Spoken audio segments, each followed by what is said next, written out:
Hello dear friends, आज हम MSc final organic chemistry के पेपर 8 बी के का अध्ययन करेंगे। इस पेपर को CH 506 के नाम से भी जानते हैं जी है। इस पेपर का नाम हेट्रोसाइक्लिक एंड नेचुरल प्रोडक्ट है। इस पेपर के यूनिट 3 में टर्पिनोइड्स एंड कैरोटिनोइड्स हैं, जिसमें हम टर्पिनोइड्स का आज इंट्रोडक्शन के बारे में पढ़ेंगे जी है। प्रारंभ में टर्पिनोइड्स जो ग्रुप ऑफ कंपाउंड थे उनको कहा जाता था जी है, लेकिन ज़्यादातर उनमें से प्लांट्स में और कुछ टर्पिनोइड्स जो है वो अदर सोर्स से पाए जाते थे जी है। प्रारंभ में जो है ये कंपाउंड्स टर्पीन्स के नाम से जाने जाते थे, लेकिन इस नाम को अभी भी यूज होता है। लेकिन धीरे धीरे बाद में बहुत सारे एसेंशियल ऑयल्स जो कि सैप और टिश्यू से प्राप्त होते हैं, इनमें oxygenated derivatives, alcohol, aldehyde, ketones आदि होते हैं। उनको जिन्हें हम कैम्फर कहते हैं, उनको भी इसमें इंक्लूड कर लिया गया। तो इसलिए ये नाम जो टर्पीन्स था जिसमें सफिक्स इन लगा था वो इनएप्रोप्रिएट हो गया। तो बाद में धीरे धीरे क्या हुआ कि जो अल्कोहल, एल्डिहाइड, कीटोन्स को जब इंक्लूड किया गया तो टर्पीन्स का नाम इनएप्रोप्रिएट हो गया। तो जब टर्पीन और कैम्फर को दोनों को मिला के एमलगमेटेड करके एक सिंगल टर्म दिया गया, जिसको हम टर्पिनोइड्स कहते हैं। तो आजकल जो नई परिभाषा है वो टर्पिनोइड्स की है। Terpenoids include the hydrocarbon of the plant origin of the general formula C5H8 as well as their oxygenated, hydrogenated and dehydrogenated derivatives। अब हम इसका क्लासिफिकेशन के बारे में आते हैं जो है। टर्पिनोइड्स जैसा कि हम जानते हैं, जिनका general formula C5H8 whole N होता है, तो इसमें जो वैल्यू ऑफ N होती है वो उसको क्लासिफिकेशन का आधार जो है माना गया है जो है। अब एक टेबल की सहायता से हम ये जानेंगे कि जो है टर्पिनोइड्स की कौन कौन सी क्लास हैं जो है। इसमें सबसे पहले वाले कॉलम में हम लेते हैं N, दूसरे कॉलम में लेते हैं कार्बन की संख्या, तीसरे में जो है क्लास कौन सी है, और चौथे में जो है उस टर्पिनोइड का मॉलिक्यूलर फॉर्मूला। यदि N की वैल्यू 2 है तो उसमें नंबर ऑफ कार्बन एटम 10 होंगे जो है, और उसकी क्लास का नाम मोनोटर्पिनोइड्स होगा, और टर्पिनोइड्स का फॉर्मूला C10H16 होगा। इसी प्रकार जब N की वैल्यू 3 होती है तो कार्बन की संख्या 15 होगी जो है, उसको सेस्क्यूटर्पिनोइड्स कहा जाता है, और उसका मॉलिक्यूलर फॉर्मूला C15H24 होगा। तथा जब N की वैल्यू 4 होगी तो टर्पिनोइड्स में कार्बन की संख्या 20 होगी जो है, और उसको डाई टर्पिनोइड्स कहते हैं, और इसका मॉलिक्यूलर फॉर्मूला C20H32 होगा। इसी प्रकार जब N की वैल्यू 5 है तो कार्बन की संख्या 25, और क्लास का नाम सेस्टर टर्पिनोइड्स, और मॉलिक्यूलर फॉर्मूला टर्पीन्स का जो है C25H40 होगा जो है।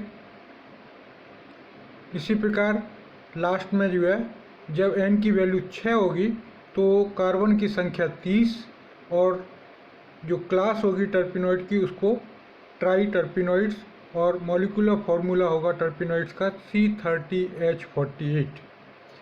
प्रारंभ में जो है केवल 3 क्लास हुआ करती थी जो है, मोनोटर्पिनोइड्स, डाईटर्पिनोइड्स और ट्राईटर्पिनोइड्स। लेकिन बाद में धीरे धीरे जैसे आगे स्टडी चलती रही तो उसमें कुछ ऐसी टर्पीन्स भी खोजी गई, जिसमें मोनो और डाई टर्पिनोइड्स के बीच की टर्पीन्स थी जिसको सेस्क्यू टर्पिनोइड्स कहा गया, और डाई और ट्राई टर्पिनोइड्स के बीच की जो टर्पीन्स थी जिसमें कार्बन की संख्या 25 थी जो है, उनको सेस्टर टर्पिनोइड्स किया गया। तो सेस्टर टर्पिनोइड्स अभी रिसेंटली जो है डिस्कवर्ड की गई हैं, जिसके क्लास को हम सोलेनोसोल कहते हैं जो है। यह एक एसाइक्लिक अनसैचुरेटेड एल्कोहल था जिसको 1956 में डिस्कवर्ड किया गया था।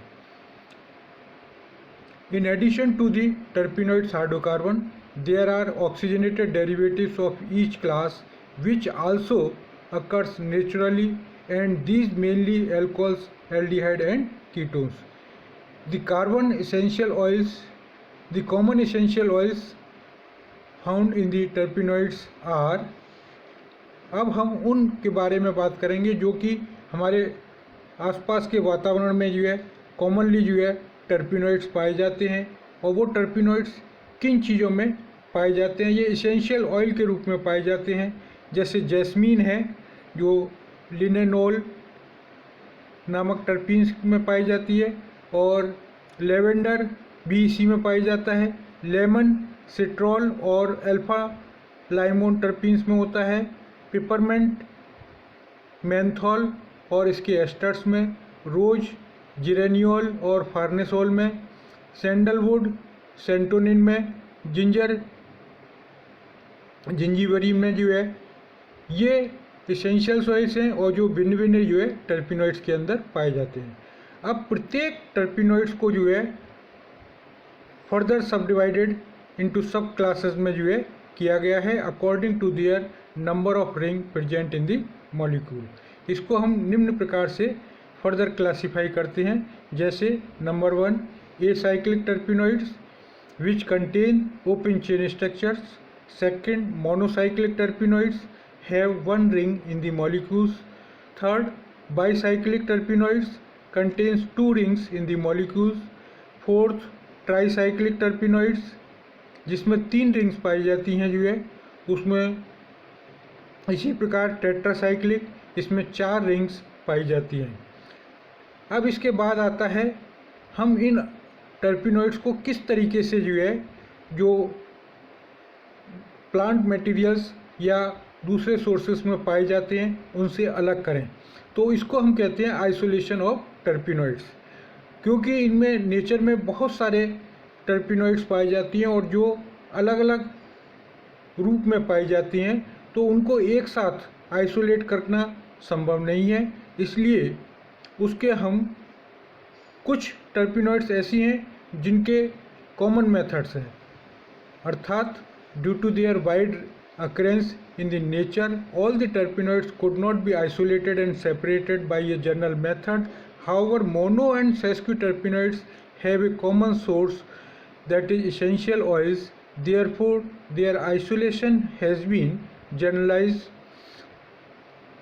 This carried out in 2 steps. First step is isolation of essential oil. Second step is the separation of terpenoids from the essential oil. Isolation of essential oil. First step isolation of essential oil.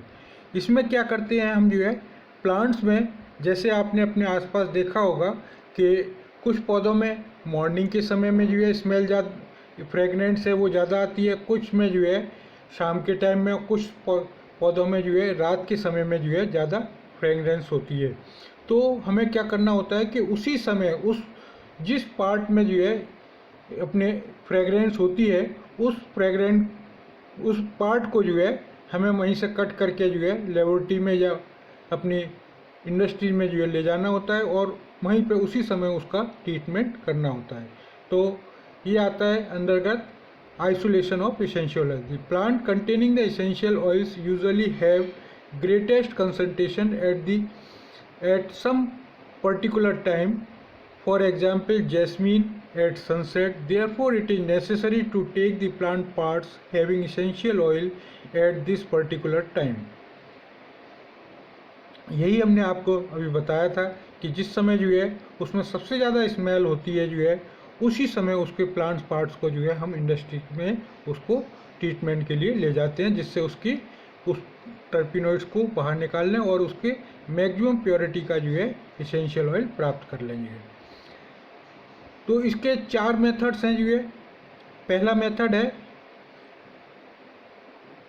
Essential expression method, दूसरा method है steam distillation, तीसरा method है extraction by means of volatile solvent और चौथा method है जो है absorption in purified fat. हम पहले मेथड के बारे में पढ़ेंगे अब। Expression method, in this method plants materials cut into the small pieces. These are then crushed to get the juice which is screened. Screen मतलब उसको फिल्टर करते हैं। To remove the larger particles, the screened juice is centrifuged in a high-speed centrifugal machine. When nearly half of the essential oil is extracted, the other half of the oil is generally not extracted, and such residue is used for the isolation of inferior quality of the oil by distillation. क्या मतलब हुआ इसका जो है कि इस method में हम जो है प्लांट मटेरियल्स को छोटे छोटे पीसों में काट लेते हैं जो है, और फिर उसको क्रश कर लेते हैं। क्रश करके उसका जूस निकाल लेते हैं और फिर उसको जो है फिल्टर कर लेते हैं। फिल्टर करके जो लार्जर पार्टिकल्स हैं उनको अलग कर लेते हैं जो है, और फिर उसको जो है एक सेंट्रीफ्यूगल मशीन के अंदर हाई स्पीड पर जो है चलाते हैं, जिससे जो है क्या होता है कि जो है जो ऑयली पदार्थ है वो सेंटर में आ जाता है जो है, और जो कम जिसमें लगभग आधे पदार्थ को जो है हम सेंट्रीफ्यूज करके उसको एक्सट्रैक्ट कर लेते हैं। जो अदर हाफ पार्ट होता है वो इतना इम्पॉर्टेंट नहीं होता है, या दूसरा कहते हैं इतना प्योर नहीं होता है, इम्प्योर मात्रा में होता है, तो उससे हम उतनी हाई क्वालिटी का जो है एसेंस या फ्रेगरेंस जिसमें एसेंशियल ऑयल है नहीं बना सकते। इनके कॉमन एग्जाम्पल्स हैं citrus, lemon grass, lemon and grass oils को इन मेथड के द्वारा निकाला जाता है। दूसरा मेथड है स्टीम डिस्टिलेशन।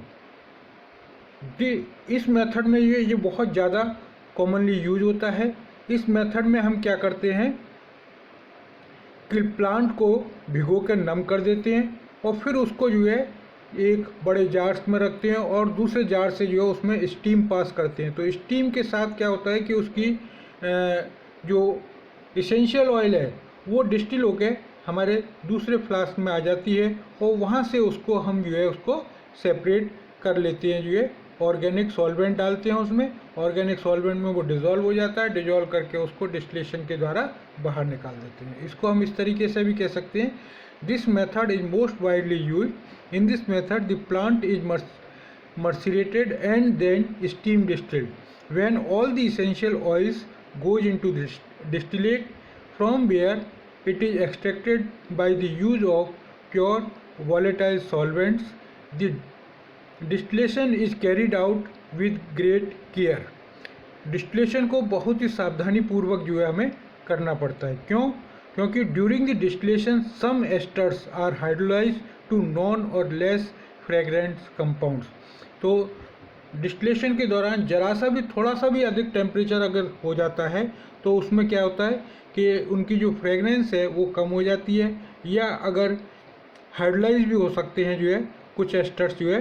तो इसलिए हम एक और दूसरा सुपीरियर मेथड यूज करते हैं जिसको हम कहते हैं तीसरा method, that is extraction by means of volatile solvent. जैसा कि हमने अभी ऊपर डिस्क्राइब किया है कि कुछ कंपाउंड्स या कुछ इसेंशियल ऑयल जो है वो हीट के बहुत ज़्यादा सेंसिटिव होते हैं। तो ऐसे प्लांट मटेरियल्स को जो है हम क्या करते हैं, पहले लाइट पेट्रोल में 50 डिग्री सेंटीग्रेड पर डिजोल्व कर लेते हैं जो है, और फिर उसके सॉल्वेंट्स को जो है अंडर रिड्यूस प्रेशर के जो है रिमूव कर देते हैं। तो इसको हम इस तरीके से कहते हैं, as describe above essential oils are sensitive to heat and hence decompose during distillation. In such cases the plant material is dissolved in light petrol at 50 degree centigrade and the solvent is then removed under reduced pressure. ये तो हो गया तीसरा method. अब चौथा method है जिसमें है एडजॉर्प्शन इन प्योरीफाइड फैट्स। इस मेथड में क्या होता है कि हम एक ग्लास प्लेट्स लेते हैं जो है, और उसके ऊपर जो है फैट्स को जो है पूरी तरीके से कवर कर देते हैं और उसको 50 डिग्री सेंटीग्रेड पर गर्म करते हैं। और फिर उसके बाद जैसे ही वो फैट एक्टिवेट हो जाती है तो हम उसके प्लांट्स के फ्लावर के पार्ट दैट इज पेटल्स को जो है उसके ऊपर से कवर कर देते हैं पूरी तरीके से, और फिर उसको जो है कुछ दिनों के लिए रख देते हैं, जिससे क्या होता है कि उसका जो ऑयल है दैट इज इसेंशियल ऑयल जो है वो उस फैट के अंदर एब्जॉर्ब हो जाता है जो है। फिर उसके बाद जब तक फैट पूरी तरीके से सैचुरेट नहीं हो जाती, उसको हम पूरी तरीके से सैचुरेट करने के लिए पुराने पेटल्स हैं उनको रिमूव कर देते हैं नए पेटल्स के द्वारा। फिर उसके बाद इसको पेटल्स को रिमूव कर देते हैं और फैट को जो है इथाइल अल्कोहल के अंदर डिज़ोल्व कर लेते हैं, जिससे क्या होता है कि जो है जो फैट्स जो इसेंशियल ऑयल्स हैं वो हमारे इथाइल अल्कोहल के अंदर डिज़ोल्व हो जाते हैं। अब उसके साथ साथ कुछ फैट भी जो है डिज़ोल्व हो जाती है। तो इसको रिमूव करने के लिए हम क्या करते हैं कि उसको अल्कोहल को जो है लो टेम्परेचर पर रखते हैं, यानी कूलिंग करते हैं 20 डिग्री सेंटीग्रेड तक, जिससे क्या होता है कि सभी जो फैट है वो नीचे बैठ जाती है और ऊपर जो सॉल्वेंट रहता है जिसमें हमारे एसेंशियल ऑयल है वो हमारे अल्कोहल के अंदर आ जाते हैं, जिसको सिंपल एक्सट्रैक्ट के द्वारा हम अलग कर लेते हैं, क्योंकि जो फैट है वो तो नीचे बैठ जाती है और इथाइल अल्कोहल ऊपर रहता है। और फिर उसके बाद इथाइल अल्कोहल को जो है और जिसमें कि हमारे एसेंशियल ऑयल है उसको अंडर रिड्यूस प्रेशर के डिस्टिल कर लेते हैं, जिससे सारा सॉल्वेंट जो है निकल जाता है। तो इसको हम इस तरीके से भी कह सकते हैं, the fat taken in at glass plates in is warmed to about 50 degree centigrade, then its surface is covered with the fat petals and then it is allowed to be kept as such for several days until the fat is saturated with essential oil, for which the old petals may be replaced by the fresh one. The petals is then removed and the fat is digested with ethyl alcohol. Now all the essential oils present in the fats are dissolved in the ethyl alcohol. Some quantity of the fats also dissolve in the alcohol. This can be removed by cooling alcohol extract to 20 degree centigrade.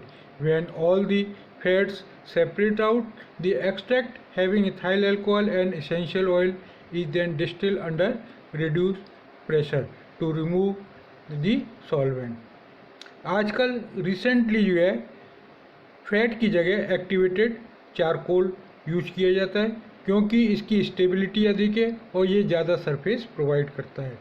अर्थात recently the activated charcoal is use in place of fat due to its greater stability and more surface as compare to fats.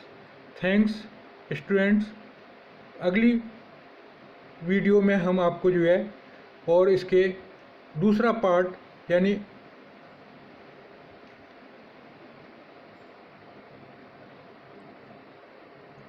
Separation of terpenoid from the essential oils के बारे में पढ़ेंगे। धन्यवाद।